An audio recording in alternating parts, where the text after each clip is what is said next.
Pakistan super লিগের PSL players ড্রাফটের platinum এবং gold ক্যাটাগরিতে থাকা ক্রিকেটারদের নাম আগেই জানা গিয়েছিল। সেখানে জায়গা পেয়েছেন বাংলাদেশের ৮ ক্রিকেটার। এছাড়া সিলভার ক্যাটাগরিতে জায়গা পেয়েছেন বাংলাদেশের আরও ২১ ক্রিকেটার। সব মিলিয়ে বাংলাদেশের ২৯ ক্রিকেটার থাকছেন পিএসএল এর ড্রাফটে। ১০ এপ্রিল থেকে শুরু হতে যাওয়া পিএসএল এর ১০ম আসরকে সামনে রেখে আজ শুরু হয়েছে ড্রাফট অনুষ্ঠান। প্লেয়ার্স ড্রাফটের প্রথম ধাপ শেষে সর্বোচ্চ দামি প্লাটিনাম ক্যাটাগরিতে থাকা সাকিব আল হাসান এবং মুস্তাফিজুর রহমানের জায়গা হয়নি।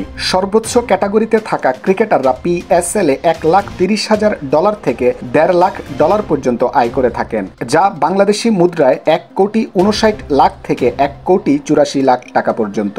সাকিব আল হাসান এবং মুস্তাফিজুর রহমান বাদে নিউজিল্যান্ডের তারকা ক্রিকেটার ক্যাম উইলিয়ামসনও প্লাটিনাম ক্যাটাগরিতে জায়গা পাননি। এদিকে ওয়ার্নার বিপিএল এ দলে জায়গা না পেলেও পিএসএল এর ড্রাফট থেকে জায়গা পেয়েছেন তিনি। প্রথম ধাপ শেষে প্লাটিনাম ক্যাটাগরি থেকে দল পেলেন যারা: Mitchell, Tom Kohler, David Warner, Mark Champion, Mitchell বার্সেল, ম্যাথিউ, ফাহিম আশরাফ, আব্বাস আফ্রিদি, ফিন অ্যানেলন, অ্যাডাম মিলনে।